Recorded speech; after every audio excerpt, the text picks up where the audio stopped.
भाई कोई कहे कि हमें खुदा दिखाओ, अगर है तो दिखाओ, या ये कि खुदा के एग्जिस्टेंस पर एम्पेरिकल एविडेंस दो, तो ये है दर हकीकत गलत टूल का इस्तेमाल करना। ये ऐसा ही है कि जावेद साहब मुझसे ये मुतालबा करें कि मुफ्ती साहब आप मेटल डिटेक्टर के जरिए प्लास्टिक डिटेक्ट करके दिखाएं। ये तो बहुत ही अहमखाना बात होगी कि कोई आदमी कहे साहब अगर खुदा है तो मुझे दिखाइए। ये तो जाहिलाना बात हुई। मैंने तो नॉर्थ पोल नहीं देखा है, मगर मैं मानता हूं कि नॉर्थ पोल है। अगर आज हमारे जावेद अख्तर साहब ऐसी कोई अकली दलील और लॉजिकल एविडेंस दें खुदा के ना होने पर जो डेफिनेट भी हो, तो मैं ये ऐलान करता हूं कि यकीनन मैं उस एविडेंस को कबूल करूंगा और उस पर गौर करूंगा। जो मजहब मांगता है आपसे, हर मजहब फेथ मांगता। फेथ का मतलब ये है कि ना कोई गवाह हो, ना कोई सबूत हो, ना कोई रैशनल हो, ना कोई लॉजिक हो, ना कोई प्रूफ हो, मगर तुम एक बात को मानो।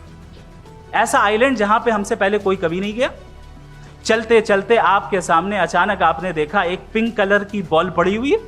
सबसे पहला सवाल आपके जहन में क्या आएगा कि ये बॉल यहां क्यों आई, कैसे आई, ये पिंक कलर की ही क्यों है, कोई और कलर भी हो सकता था। नेचुरली आप इस तरफ पहुंचेंगे कि कोई ना कोई है जिसने इन स्पेसिफिक प्रॉपर्टीज के साथ इस बॉल को बनाया है और यहां पे रखा है। हर मजहब आपसे एक चीज मांगता है, फेथ। ये फेथ क्या चीज होती है? दुनिया का हर मजहब फेथ पे टिका है, और फेथ का मतलब है एक ऐसा यकीन जिसका कोई सबूत, कोई गवाह, कोई रैशनल नहीं। सारे मजहब सब जानते हैं ये दुनिया कैसे बनी थी, कैसे मिटेगी, मरने के बाद क्या होगा, इनको सब इल्म है। इनको किसी को डायनासोर होते थे पहले ये नहीं पता था, किसी को नहीं पता। और सज्जनों, डज गॉड एग्जिस्ट? इस सवाल का जवाब सब अपने अपने तहीं खोजने की कोशिश कर रहे हैं।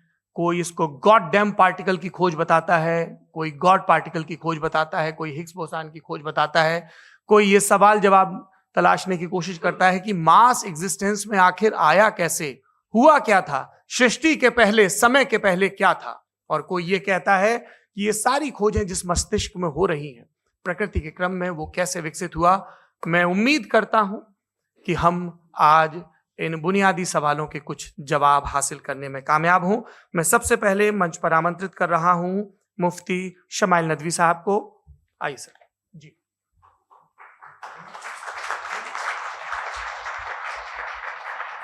तमाम तारीफें उस क्रिएटर के लिए जिसने इस यूनिवर्स को एक मकसद के तहत पैदा किया है। रिस्पेक्टेड जनाब जावेद अख्तर साहब, मिस्टर सौरभ द्विवेदी और respected audience, thank you all for being here today. आज की डिबेट में चूंकि हम बात करने वाले हैं डज गॉड एग्जिस्ट के टॉपिक पर, तो ये एक ऐसा टॉपिक है जिसके मुताल्लिक कोई भी डिसीजन लेने के लिए अलग अलग स्टैंडर्ड्स हो सकते हैं। लिहाजा डिबेट के शुरू में ये जरूरी है कि हम ये जान लें कि आज के इस टॉपिक में कौन सा स्टैंडर्ड सही होगा और कौन सा गलत होगा। सबसे पहला स्टैंडर्ड जिसे मैं समझता हूं कि हमारे रिस्पेक्टेड जनाब जावेद अख्तर साहब बड़ी तेजी के साथ उसकी तरफ लपकेंगे, वो है साइंस। जबकि साइंस दर हकीकत खुदा के एग्जिस्टेंस को डायरेक्टली साबित करने या उसके एग्जिस्टेंस को डिनाई करने के लिए स्टैंडर्ड नहीं बन सकती। और उसकी वजह क्या है, ये मैं नहीं कह रहा, ये वो लोग कह रहे हैं जो साइंस के एक्सपर्ट्स हैं।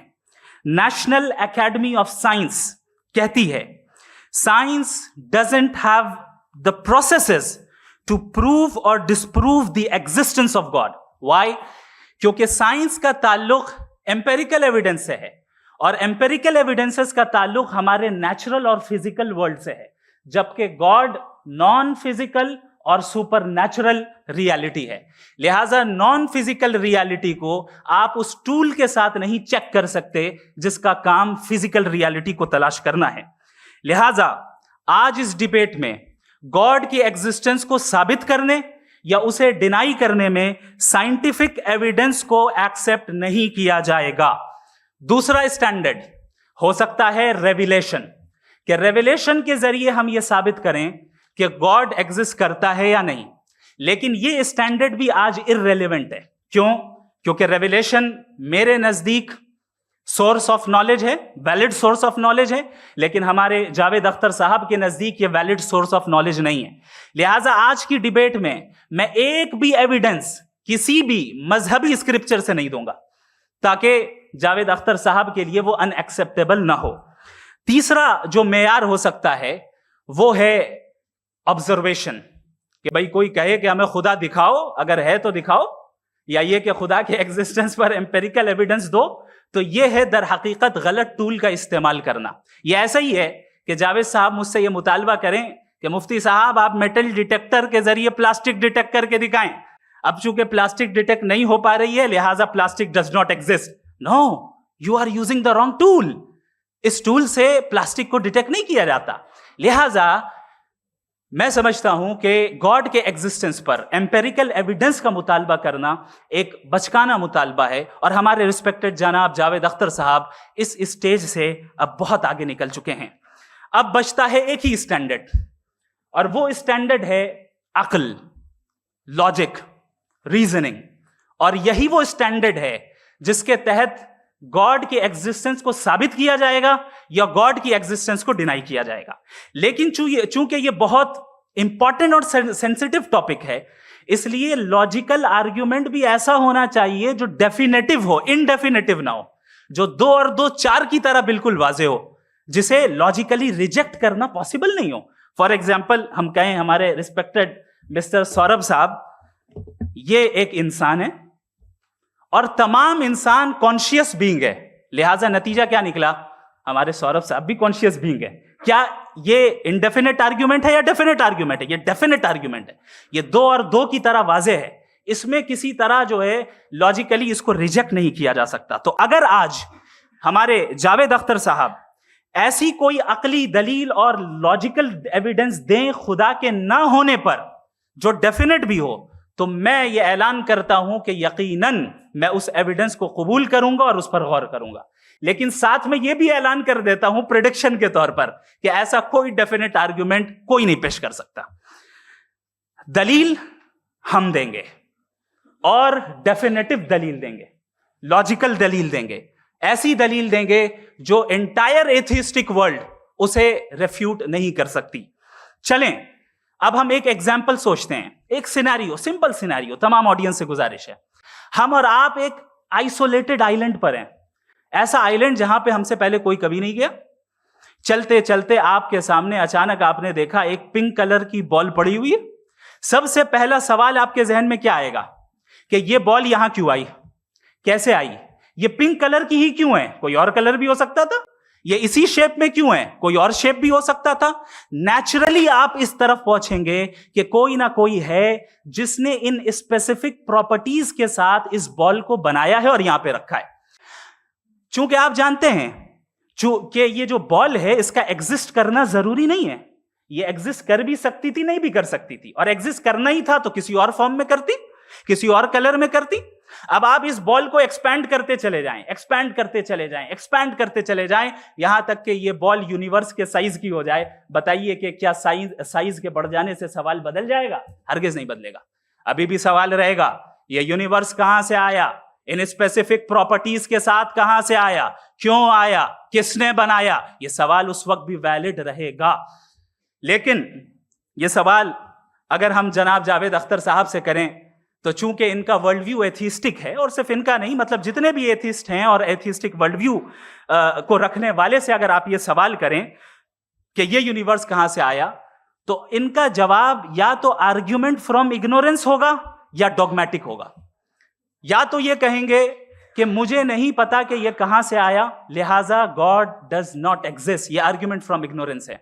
या ये कहेंगे कि ये यूनिवर्स खुद ब खुद बन गया, इसका मतलब ये है कि उस बॉल को भी खुद ब खुद बन जाना चाहिए। लेकिन बॉल के ताल्लुक से ये एक्सप्लेनेशन एक्सेप्ट नहीं की जाएगी कि ये खुद ब खुद बन गई, लेकिन यूनिवर्स के ताल्लुक से कर दिया जाएगा। इसे हम दूसरे अल्फाज में डॉगमा भी कह सकते हैं।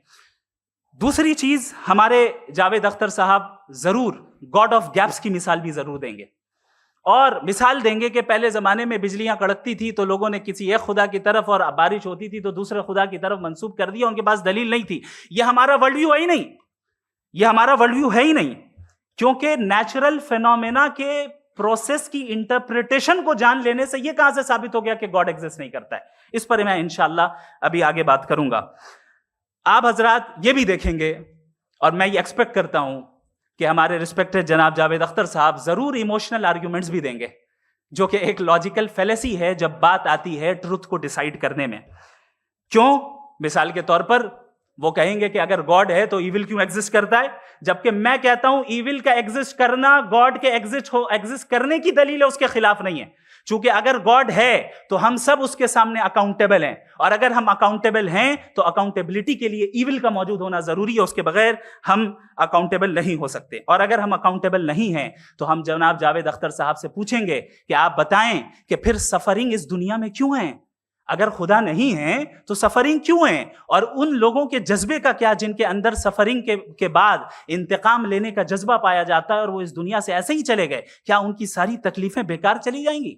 अब आ जाएं उसी एग्जाम्पल की तरफ कि बॉल, मुझसे अगर कोई पूछे इस बॉल को किसने बनाया और या इस एक्सपेंडेड बॉल को किसने बनाया, मैं कहूंगा कि चूंकि ये यूनिवर्स और इस यूनिवर्स की तमाम चीजें कॉन्टिंजेंट हैं। कॉन्टिंजेंट होने का मतलब ये होता है कि जो अपने एग्जिस्टेंस पे किसी के ऊपर डिपेंड करती हो, तो जाहिर है ये यूनिवर्स कॉन्टिंजेंट है। और अगर कोई चीज कॉन्टिंजेंट नहीं है तो मैं रिक्वेस्ट करूंगा कि मुझे दिखा दें कि कौन सी चीज यूनिवर्स में कॉन्टिंजेंट नहीं है, हम भी जरा गौर कर लें और हम भी देख लें। और जब कॉन्टिंजेंट चीजें मौजूद हैं तो फिलोसोफर्स की इस्तिलाह के मुताबिक, हम उस टर्मिनोलॉजी के मुताबिक हम उस जगह तक पहुंचते हैं और उस हस्ती तक पहुंचते हैं जिसे नेसेसरी बीइंग कहा जाता है, कि ये वो नेसेसरी बीइंग है जिसका मौजूद ना होना नामुमकिन हो। क्योंकि अगर ये मौजूद ना हो तो सारी चीजें एग्जिस्टेंस में आएंगी ही नहीं, और ये सारी कॉन्टिंजेंट चीजें उसी के ऊपर डिपेंड करती हैं। अब अगर आप ये सवाल करते हैं कि फिर उस हस्ती को किसने बनाया, फिर उसका कॉज क्या है, फिर उसका कॉज क्या है, फिर उसका कॉज क्या है, और एंडलेसली चले जाएं, इसे हम कहते हैं इन्फिनिट रिग्रेस ऑफ कॉजेस, जो कि लॉजिकल फेलेसी है। कॉन्सेप्चुअली इन्फिनिटी पॉसिबल है। मिसाल के तौर पे न्यूमेरिकल्स 1 2 3 गिनते चले जाएं, इन्फिनिट नंबर्स है। मैं कॉन्सेप्चुअली बात नहीं कर रहा, प्रैक्टिकली रियलिटी में साबित करके दिखाएं कि infinite regress of causes possible है या नहीं। अगर पॉसिबल है तो हम मान लेंगे, मिसाल दे दें, और पॉसिबल नहीं है तो एक ही ऑप्शन बचता है जिसे हम कहते हैं नेसेसरी बीइंग। ऐसी नेसेसरी बीइंग जो इंडिपेंडेंट है, क्योंकि अगर वो डिपेंडेंट हुई तो वो नेसेसरी नहीं रहेगी।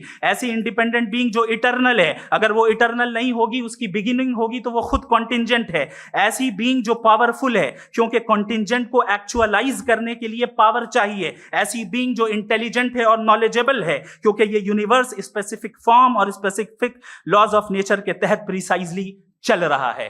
थैंक यू मुफ्ती साहब। मैं इन दलीलों के बाद जावेद अख्तर साहब से गुजारिश करूंगा, आप बैठ के बोलना चाहेंगे हमारे? जी।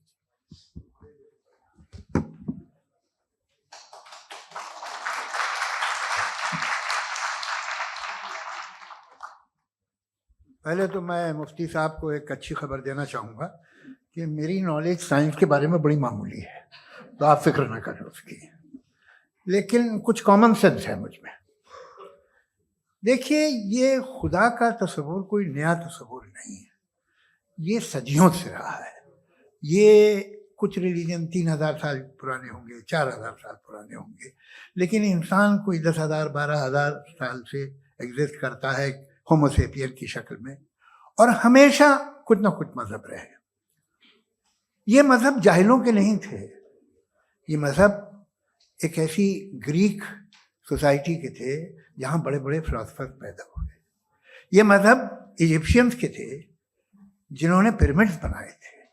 ये रोमन्स के थे कि जिनका आर्किटेक्चर और सेनेट यानी पहली बुनियाद डेमोक्रेसी की, लिमिटेड थी मगर डेमोक्रेसी थी, ये उन लोगों ने किए थे। तो इनका जो जुपिटर था, रा था, ज़्यूस था, उन्हें उस पर इतना ही एतमाद था जितना आज किसी मजहबी आदमी को अपने खुदा पे होगा। क्रिश्चियनिटी आने से पहले यूरोप में एक मजहब था, जर्मेनिक रिलीजन। उसका एक खुदा था, उसकी एक बीवी थी, उसके 2 बेटे थे, एक बेटी थी। फिर जर्मनी में जब यूरोप में क्रिश्चियनिटी आई तो वो खुदा, उसकी बीवी और पूरे ख़ानदान चला गया। तो हमने, अगर हम हिस्ट्री देखें तो खुदा जो हैं वो ज़्यादातर फ़ानी है, वो हमेशा रहे नहीं, और वो जो लोग इन्हें मानते थे उनको आप कहें वो तो जाहिल थे, उन्हें तो कुछ पता ही नहीं था। ऐसा नहीं है, वो अपने वक्त में बड़े काबिल लोग थे और अपने वक्त में उन्होंने बड़े बड़े काम किए हैं, फिलोसफर्स थे, साइंटिस्ट थे, लेकिन उनका मजहब कहाँ गया, उनके खुदा कहाँ गए? आज जो खुदा हैं दुनिया में, लोग उन्हें मानते हैं। आपको क्या मालूम कि कितने बरसों के बाद क्या होने वाला है? हम यूरोप में देखते हैं तो चर्च खाली हैं। तो वक्त के साथ चीज़ें बदलती हैं। जहाँ तक इसका ताल्लुक है मजहबों का, हर मजहब आपसे एक चीज़ मांगता है, फेथ। ये फेथ क्या चीज़ होती है? What is the difference between faith and belief? ये तो बहुत ही अहमखाना बात होगी कि कोई आदमी कहे साहब अगर खुदा है तो मुझे दिखाइए। ये तो जाहिलाना बात हुई। मैंने तो नॉर्थ पोल नहीं देखा है, मगर मैं मानता हूँ कि नॉर्थ पोल है। मैं क्यों मानता हूँ? इसलिए कि अगर ये दुनिया राउंड है तो उसका कोई टॉप होगा। कुछ लोग हैं जो वहाँ गए भी हैं, कॉमन सेंस कहता है कि ऐसा होगा, सबूत है, गवाह है, रीज़न है। तो ये मेरा फेथ नहीं है। तो फेथ में और बिलीफ में डिफरेंस क्या है? जो मजहब मांगता है आपसे, हर मजहब फेथ मांगता है। फेथ का मतलब ये है कि ना कोई गवाह हो, ना कोई सबूत हो, ना कोई रैशनल हो, ना कोई लॉजिक हो, ना कोई प्रूफ हो, मगर तुम एक बात को मानो। ये है फेथ। वरना बिलीफ होता। अगर इसमें कुछ भी सबूत होते, गवाह होते, तो फिर इसे आप बिलीफ कहते। जैसे मेरा बिलीफ है कि नॉर्थ पोल है, मेरा फेथ थोड़ी है। फेथ इन तमाम शर्तों को रद्द करता है। तो फिर स्टुपिडिटी क्या है? अगर मैं एक बात ऐसी मानूं जिसकी ना कोई लॉजिक है, ना कोई रैशनल है, ना कोई प्रूफ है, ना कोई गवाह है, ना कोई सबूत है, और मैं उसे मानूं, तो ये स्टुपिडिटी हुई। इसे ही भाई कल को मैं यकीन कर लूं कि एलोन मस्क जो है मेरा भाई है, तो मुझे इंतहाई खुशी होगी, सुकून भी बहुत मिलेगा मुझे। लेकिन और कहे भाई क्यों मानते हो, क्या सबूत है? भाई वो तो अमेरिकन है और तुम तो इंडियन हो, वो तो नस्ल अलग है, तुम्हें कभी मिले भी नहीं। साहब देखिए मेरा फेथ है, इस पर बात न किया। फेथ का मतलब ही यह है कि आप प्रूव नहीं कर सकते। अगर आप प्रूव कर सकते हो तो फेथ की जरूरत ही नहीं, फिर तो आप बात करेंगे, आप कितनी बहस कर लीजिए। अल्टीमेटली दुनिया का हर मजहब फेथ पे टिका है, और फेथ का मतलब है एक ऐसा यकीन जिसका कोई सबूत, कोई गवाह, कोई रैशनल नहीं। अब आप ये कहें, क्या आप ये क्यों कह रहे हैं कि साहब ये कायनात किसने बनाई? कमाल ये है कि आपने बताया कि एक आइलैंड पे गए और एक बॉल देखी। आपने ये नहीं कहा कि आइलैंड किसने बनाया, आपको सिर्फ बॉल पे हैरत हुई। हमने आइलैंड पे हमने हैरत नहीं की, होते हैं आइलैंड। इसी तरह ये आइलैंड है, सितारे, ये गैलेक्सीज, ये सब आइलैंड हैं, खला में। हम उन्हें टेकन फॉर ग्रांटेड लेते हैं, हम पूछते नहीं किसने बनाए।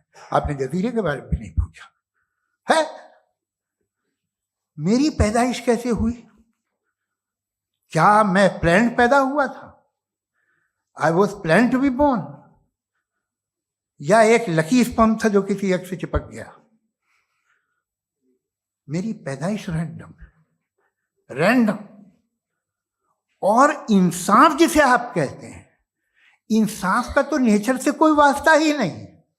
जो आप कहते हैं कि एक दिन इंसाफ मिलेगा, इंसाफ is a human concept. Nature में कोई इंसाफ नहीं। अगर शेर हिरन को खा जाता है तो उसे कोई सजा नहीं मिलती। अगर एक आंधी आती है और हरे भरे पेड़ों को उखाड़ के फेंक देती है तो आंधियों की जेल नहीं होती है। नेचर में इंसाफ नहीं है, इसलिए मुझे नेचर को इंसाफ की जरूरत भी नहीं। नेचर तमाम एक है। अब हम कहें कि साहब ये देखिए जो मैंने खाना खाया था, ये मेरी आँख तो नहीं यूं कर दिया उसे, तो इसे सजा मिलनी नहीं। वो सिस्टम है, ऐसे ही चल रहा है। नेचर बगैर इंसाफ के है। इंसाफ इज अ ह्यूमन कॉन्सेप्ट। तो जो आपसे कहता है कि मैं तुम्हें इंसाफ दूंगा, वो इंसानी जहन की पैदावार है। ये नेचुरल है ही नहीं, ये आसमानी है ही नहीं। नेचर का तसव्वुर, इंसाफ का तसव्वुर, भाई आप साथ मिलते हैं, अब आप लेफ्ट हैंड ड्राइव करते हैं, ये क्या है? तमाम सच, तमाम नेकी, तमाम शराफत लेफ्ट हैंड ड्राइव है। वरना क्या होगा, या तो आप क्रॉस कर देंगे, आपका एक्सीडेंट हो जाएगा, या आप किसी को मार देंगे, या ट्रैफिक जैम हो जाएगा। झूठ, बेईमानी, रिश्वतखोरी, ये तमाम जो है driving on the wrong side, इसके ऊपर कुछ नहीं। ये तो हमने बनाया, जैसे हमने लेफ्ट हैंड ड्राइव बनाई है। ये कॉन्सेप्ट ऑफ इंसाफ जो है ये हमारा है, इसका नेचर से कोई वास्ता नहीं। शेर खा जाता है हिरन को, उसे जेल होती है क्या? कुछ भी नहीं, है ही नहीं। तो ये जो दुनिया के रिलीजन प्रॉमिस करते हैं आपसे इंसाफ, इसी से मालूम होता है कि ये मैन मेड है। ये तसव्वुर कहीं और का है ही नहीं। जो नेचर है, कुछ लोग कहते हैं नेचर ही खुदा है, तो नेचर में तो इंसाफ नहीं कहीं। और आप वादा कर रहे हैं कि तुम्हें मरने के बाद इंसाफ मिलेगा। मुझे अगर मिलेगा तो मैं बहुत खुश हूँगा, लेकिन मैं यकीन नहीं कर पाता हूँ, इसलिए कि मैं फेथ नहीं पैदा कर सकता। The very fact that religion demand faith, इसका मतलब है कि उनके पास जस्टिफिकेशन नहीं है। अच्छा था, फिर रिलीजन अगर मॉडरेशन में है, कोई सा भी नहीं, वो आप में कुछ खूबियां भी पैदा करता होगा, देखिए उससे ये फायदा है, वो फायदा है। अल्कोहल जो है वो ज़्यादातर दवाओं में यूज होती है, और एक सर्वे किया गया था अमेरिका में कि लॉन्जेटिविटी किन लोगों की है। तो एक तरफ वो लोग थे जो शराब पीते ही नहीं थे, और एक तरफ वो थे जो एक बोतल शराब रोज पीते थे। सबसे ज़्यादा लंबी उम्र उनकी है जो 2 पैक नाप के शराब पीते हैं और खाना खाते हैं। मगर हम शराब को बुरा समझते हैं, मैं भी बुरा समझता हूँ। क्यों? ऐसा होता नहीं। कुछ चीज़ों में आदत होती है कि वो बढ़ती है। आज तक में एक आदमी दूध पीता है, आप 10 साल बाद भी मिलेंगे तो एक ही गिलास पीता होगा। ऐसा नहीं होता, सुबह से दूध पीता रहता है। मिल्कोहलिक मैंने नहीं देखे, अल्कोहलिक होते हैं। ये टेंडेंसी है मजहब की कि वो बढ़ता है, जैसे कैंसर बढ़ता है, जैसे शराब बढ़ती है। कुछ लोग होंगे जो उसे सही तरह से यूज करते। मुझे यकीन है कि हमारे मुफ्ती साहब भी उनमें से एक, इनसे बहुत खुशी हुई मुझे इनसे मिलकर। लेकिन कितने लोग हैं कि आज आप देखते हैं दुनिया में जो तबाहियां हैं, इनमें कितना हाथ है उन लोगों का जो बिलीवर कहते था मजहब ये नहीं कहता, ना कहता होगा, मगर जब ये मजहब पीते हैं तो ऐसे बिहेव करते हैं। थोड़ा सा अगर हो तो शायद बहुत अच्छी बात, लेकिन शराब थोड़ी सी नहीं रहती, उसमें टेंडेंसी है पहले। थोड़ा सा अगर 2-3 कैंसर के सेल हो ना बॉडी में तो आदमी स्लिम रहेगा, लेकिन वो 2-3 सेल नहीं रहते, वो मल्टीप्लाई होते हैं। जावेद साहब, टाइम पूरा हो गया। टाइम हो गया तो बस बात खत्म हो गई। अच्छा, मुझे कुछ और कहने को था भी नहीं। जी, मैं पहले जवाबी दौर के लिए इनवाइट कर रहा हूं मुफ्ती साहब को। Your rebuttal round 1, you have 7 minutes।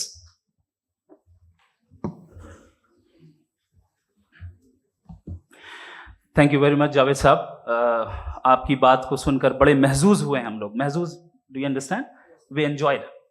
Okay, अब थोड़ा सा लॉजिकली उसको हम लोग देखते हैं। दरअसल हम लोगों ने कल गुजारिश की थी मुफ्ती साहब से भी, जावेद साहब से भी, कि हिंदुस्तानी जबान आम फहम सबको समझ में आ जाए, और जहां कहीं आप मुश्किल शब्द इस्तेमाल करें वहां बताते भी चलें। Thank you.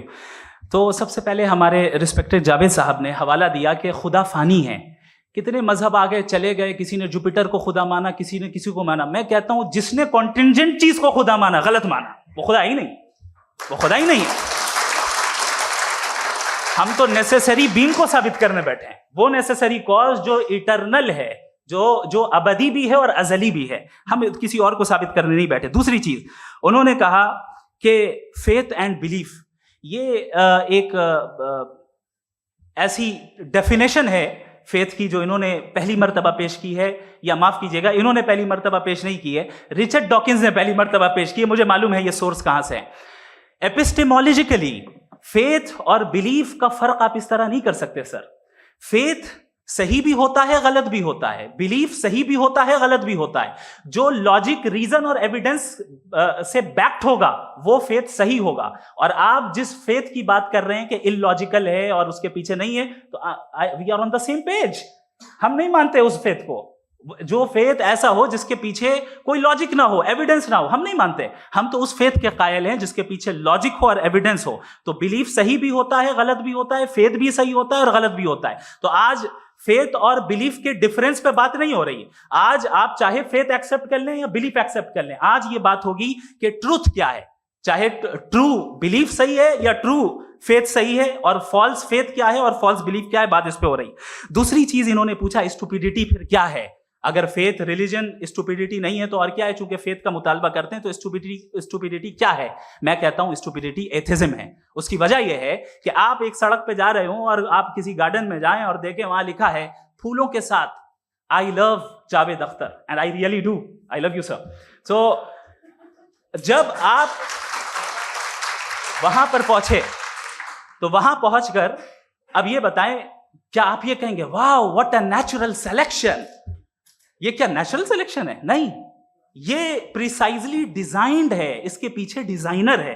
लिहाजा अगर कोई एक ऐसी कॉमन सेंस की बात को कबूल नहीं कर रहा है कि यूनिवर्स जो इतने प्रिसाइजली काम कर रहा है, हम कह दें कि खुद ब खुद बन गई, मैं समझता हूं इससे बड़ी स्टुपिडिटी और कुछ नहीं है। ये इरैशनल चीज है। फिर हमारे सर ने कहा कि आपने बॉल पे फोकस किया, आइलैंड पे फोकस नहीं किया। अरे आइलैंड को किसने बनाया यही समझाने के लिए तो बॉल की मिसाल दे रहा हूं। और बॉल भी कॉन्टिंजेंट है, आइलैंड भी कॉन्टिंजेंट है, दोनों नेसेसरी बीइंग का मुतालबा करते हैं। आगे इन्होंने कहा कि नेचर में कोई इंसाफ नहीं है। हम डिसाइड करते हैं कि मोरालिटी क्या होती है, इंसाफ क्या होता है। हम डिसाइड करते हैं, जैसे ड्राइविंग सीट में ट्रैफिक वाला, ये तो किसी खुदा ने नहीं कहा, ये है, इसे कहते हैं फॉल्स इक्विवेलेंस। ये एक लॉजिकल फेलेसी है। आपने जो है मिसाल दी ड्राइविंग की और ट्रैफिक की, ये सब्जेक्टिव मोरालिटी है। आप सब्जेक्टिव मोरालिटी को मिसाल बनाकर ऑब्जेक्टिव मोरालिटी के ऊपर नहीं थोप सकते। इंसाफ की ऑब्जेक्टिव मोरालिटी। अगर आप ये कहते हैं कि नेचर में इंसाफ नहीं है, तो इंसाफ का न होना ये नेचुरल हुआ, तो फिर नेचर को नेचर रहने दे। क्यों हम इतना स्ट्राइव कर रहे हैं दुनिया में इंसाफ लाने के लिए? ये तो इलॉजिकल बात है, इरैशनल बात है। इसलिए बहुत सी चीजें ऐसी हैं जो ऑब्जेक्टिवली जो है इविल या गुड हैं, और बहुत सी चीजें ऐसी हैं जो सब्जेक्टिवली हैं। सब्जेक्टिवली जो मोरल होता है या इमोरल होता है, उसको हम सोशल कंसेंसस से या पर्सनल प्रेफरेंस से डिसाइड करते हैं। लेकिन जो ऑब्जेक्टिव मोरालिटी है, जिसमें इंसाफ आया, जो इन्होंने बार बार रिपीट किया, ये ऑब्जेक्टिव है, सब्जेक्टिव नहीं है। अगर आप कहते हैं ये सब्जेक्टिव है, तो मेरा सवाल आपसे ये है, क्या सोशल कंसेंसस के जरिए अगर जुल्म को सही करार दे दिया जाएगा तो आप जुल्म को जस्टिफाई करेंगे? दूसरी चीज इन्होंने ये कहा कि 2 पैक शराब पी लें तो वो उतने पे नहीं रहता, बढ़ जाता है। यही मामला मजहब के साथ है। 2 पैक आप पी लें, बढ़ेगा। तो ये एक ऐसी मिसाल है, इसको कहीं भी फिट कर लें कि आप एथिज्म पे जब फिट करें, जब आप 2 पैक एथिज्म का लेंगे ना, तो वो बढ़ बढ़ के नॉर्थ कोरिया बनेगा। Thank you.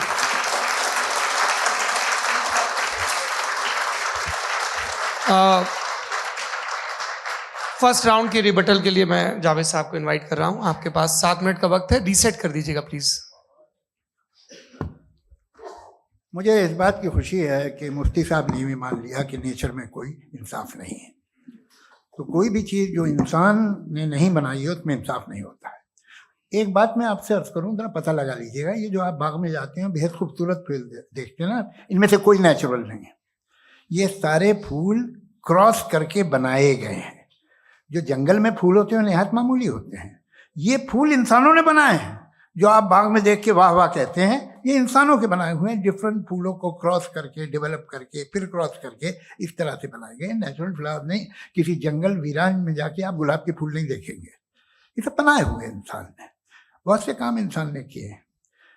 बाकी है कि आपने मेरी एक बात का जवाब नहीं दिया, जिससे मुझे शिकायत है कि फेथ क्या है और आप फेथ मांगते क्यों हैं मुझसे? आप तो लॉजिकल हैं, आपके पास तो सारे रैशनल्स हैं, आपके पास सारे सबूत हैं, तो आपको फेथ की डिमांड क्यों करते हैं कि भाई तुम सरेंडर कर दो और सवाल मत करो? कोई मजहब सारे सवाल करने की इजाजत नहीं देता है और मना करता है कि ज्यादा सवाल ना करो, बह जाओगे तुम। आप क्यों रोकते हैं? हकीकत ये है कि इंसानी तारीख क्या है। इंसानी तारीख ये है कि दुनिया में दो तरह के लोग हुए हैं।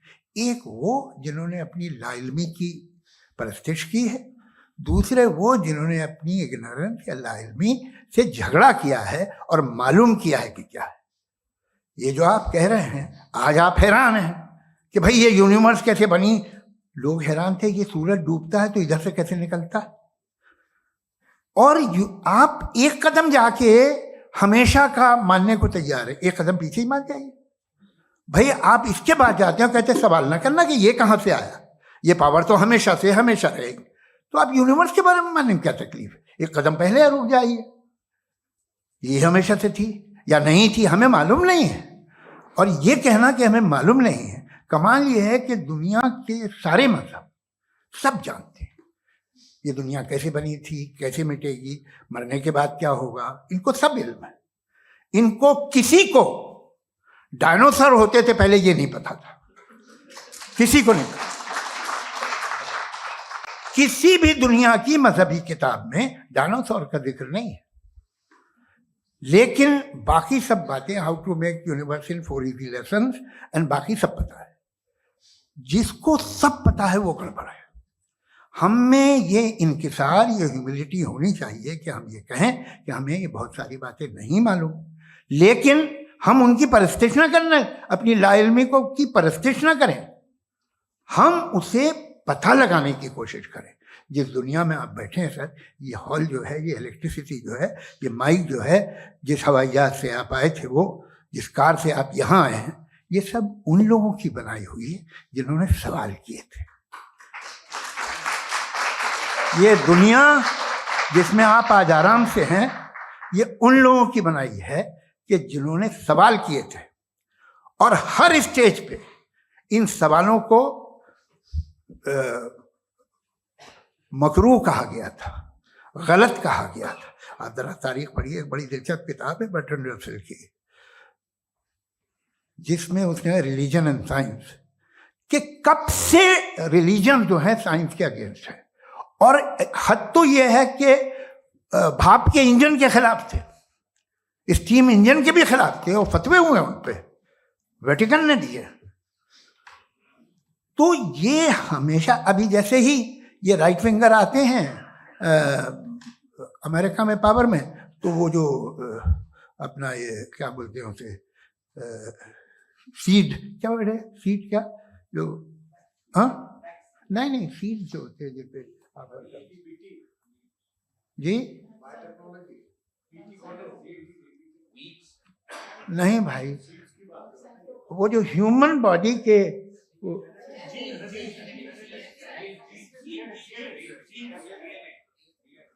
उस पर रिसर्च बंद हो जाती है, रिपब्लिकन नहीं करने देते। अरे भाई इतना डर क्या है तुम्हें? एक जमाने में बहुत नाराज थे ये सारे मजहबी लोग कि ये इंसान तो इंसान बनाने की कोशिश कर रहा है। आपको क्या तकलीफ भाई, बना ले तो बना लेने दो, ये खौफ क्या है? और ये सब आज जो आप कह रहे हैं नामुमकिन है, ये कैसे हुआ? मुझे एक किस्सा याद आता है। जब मैं 6ठी क्लास में था तो मैं मैथमेटिक्स में बहुत वीक था, तो एक टीचर रख दिया गया, उसने 1 2 3 4 5 6 7 को सिखा दिया मुझे। वो दिन मैं भूल नहीं सकता हूँ मुफ्ती साहब, जिस दिन उसने ये बताया कि 1/2 क्या होता है और 3/4 क्या होता है। मुझे ऐसा लगा कि मेरा सर बीच से फट जाएगा। ये आदमी कह रहा है कि जो दीवार के अंदर जाओ वॉक करते हुए। आज हंसता हूं मैं इस बात पे। तो आज जो बातें आपके जहन से बिल्कुल परे हैं और आप हैरान होते उन्हें देख के, एक वक्त आएगा कि मामूली लगेंगे। और हुआ है, आपकी इंसानी तारीख ही है। इतनी जल्दी सारे फैसले आप मत कर लीजिए, थोड़ा ये ह्यूमिलिटी रखिए कि भाई ये हमें नहीं मालूम। ये कहने में क्या आ रहा है? ये यूनिवर्स कहाँ तक फैली, ये कब से है और कब तक रहेगी, हमें नहीं मालूम। आपने फैसला कर लिया कब बनी। ये आपके हिसाब से कोई 14 बिलियन ईयर बनी जो समझा जाता है। उससे पहले हजारों करोड़ों अरबों साल तक खुदा बैठा क्या कर रहा था? खामोश बैठा था, ऐसी जमाइयाँ ले रहा था।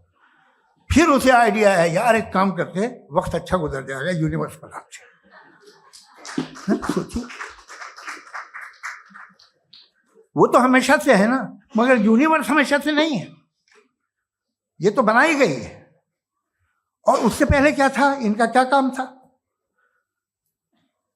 कैसी बात है, ये बड़ा आसान है। जो बात हमें आज धीरे धीरे पता चली है, बरसों 2000 और 2500 साल पहले आपको किसी ने बता दिया कि क्या था, आप मान गए, और तब से वही मान रहे हैं जो 2500 साल पहले कहा गया था। सब कुछ बदल गया है, सॉल्व हो रही हैं चीजें।